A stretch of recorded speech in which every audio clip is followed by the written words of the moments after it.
Bonjour à tous, je suis Marie-Lise Guamene, candidate numéro 264 au concours Miss 2.0.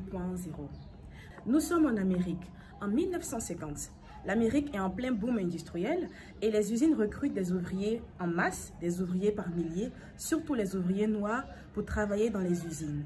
La plupart d'entre eux travaillent dans les usines de raffinement de textiles et de caoutchouc dans des conditions assez dérisoires pour l'époque parce que oui, on connaît tous l'histoire des Noirs avec la ségrégation raciale. Ils sont donc en contact permanent avec une substance assez toxique, l'hydroquinone qu'on utilise pour le délavage des jeans et comme antioxydant pour le caoutchouc. Travaillant directement à la main avec cette substance assez toxique, les ouvriers noirs ont pu constater que leurs mains qui étaient en contact direct avec la substance, c'est-à-dire l'hydroquinone, devenaient de plus en plus claires. Leurs mains devenaient de plus en plus claires, leurs mains étaient de moins en moins noires.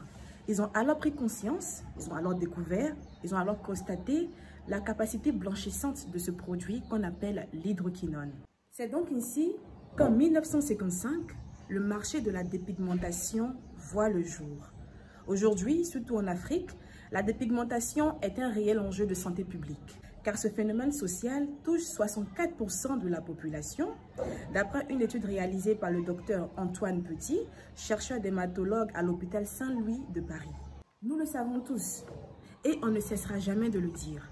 Ces produits qui contiennent l'hydroquinone et le clobétasol, entre autres, sont des produits cancérigènes. Le ministère ivoirien de la Santé publique est catégorique sur le fait que la dépigmentation est l'une des causes des maladies cardiovasculaires chez les hommes et les femmes addicts de cette mauvaise pratique.